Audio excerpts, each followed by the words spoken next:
বাড়ির পুজোয় সারাদিন কি করলাম চলো তোমাদের সঙ্গে এই ভিডিওতে শেয়ার করছি। পুরো ভিডিওটা তোমরা অবশ্যই দেখো। হ্যালো এভরিওয়ান, তোমরা সবাই কেমন আছো? আমি খুব ভালো আছি। আমার আরও একটা ভিডিওতে তোমাদের সবাইকে ওয়েলকাম। আজ ছিল অমাবস্যা, সেই কারণে বাড়িতে মা সমস্ত কাজ করে নিয়ে ভোগের আয়োজন করতে শুরু করে দিয়েছিল। কারণ আমাদের বাড়িতে দুপুর পুজোটা হয় জন্য। তো মা এদিকে সমস্ত কাজ করে নিয়েছিল আর বাবা চলে গিয়েছিল ঠাকুর ঘরে। বাবা এখানে বসে গীতা পাঠ করছিল। বাবার গীতা পাঠ শেষ হয়ে যাওয়ার পরে বাবা বসে পড়েছিল পুজোর জন্য। এদিকে গীতা পাঠ করুক ততক্ষণে তোমাদের সঙ্গে একটা কথা শেয়ার করি।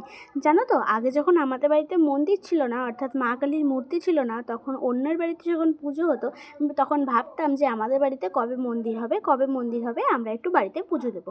কিন্তু দেখো, এখন যখন বাড়িতে মন্দির হয়ে গেছে এখন আর কোনো দুঃখই নেই। তো দেখো, তোমাদের সঙ্গে গল্প করতে করতে ওদিকে তো বাবার পুজোটা হয়ে গেছে আর এখন মা সবার জন্য প্রসাদ বেড়ে নিচ্ছে। কারণ বেলা প্রায় যখন 1:30 বাজে তখন আমাদের পুজোটা শেষ হয়েছিল।